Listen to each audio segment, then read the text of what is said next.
Anionic friction reducers, we tend to limit these to freshwater and medium brine applications due to their tendency to interact with anything that has divalent cations. So calcium ions, iron, manganese, magnesium ions will react with the negative charge on the anionic FR. Cationic FRs have a positive charge, so they will repel and they don't interact with divalent cations, and so they are a good source of friction reduction where you have medium to high brines or a water chemistry that's constantly changing. So if you're blending fresh with produced water, a cationic FR would be a really good application to use.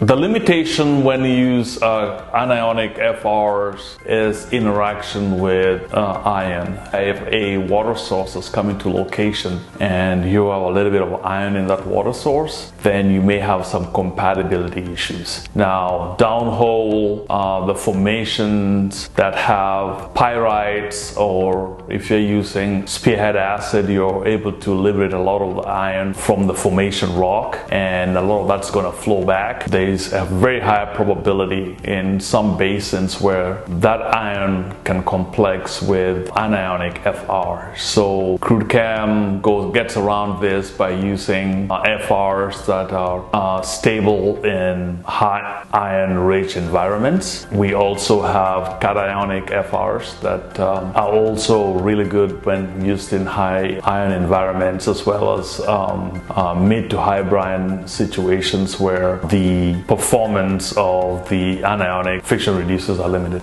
Polyacrylamides in general, due to their charge and charge density, especially anionic, will react with positive cations. So you're looking at calcium, magnesium, manganese, and especially iron. Iron is really a big component because due to its the sites that it can bond to negative charge species.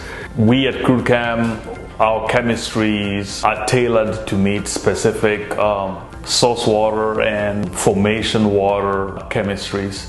So for instance, if we have a freshwater source, we will recommend a freshwater FR. Now, as your water chemistry changes to a mid-level brine, so we're looking at chemistries that are about, water chemistries that are about 150,000 TDS, we could recommend a mid-level type anionic.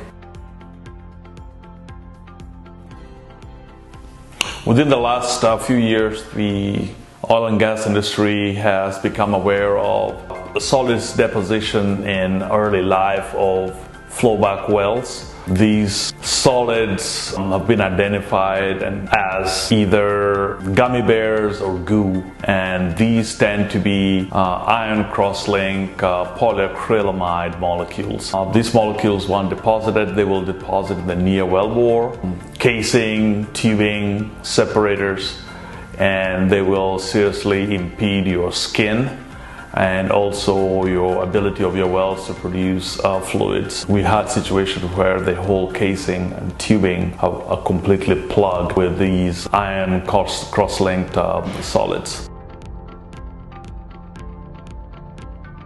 So the first thing we do is identify the solids that are choking these wells. The tool that we used to identify is solids identification with XRF and XRD. Once we see the markers for a goo, we go to an FTIR spectrum and we can identify the peaks for the polyacrylamide in the flowback solids, and that would be a positive identification for gummy bears or goo. The best way to prevent deposition of iron cross-link polymer substances that tend to deposit near the wellbore up the casing strings is to make sure that you're using the best polyacrylamide blends. And at Crude Chem we have the right polyacrylamides for formations and basins, Delaware Basin, the Anadarko Basin, that have a high occurrences of goo. So FR200C is one of the products that we formulated to prevent formation of goo, and it's been very successful in the number of applications. And in over 100 wells that we have fracked with 200C, we haven't seen any precipitation of goo.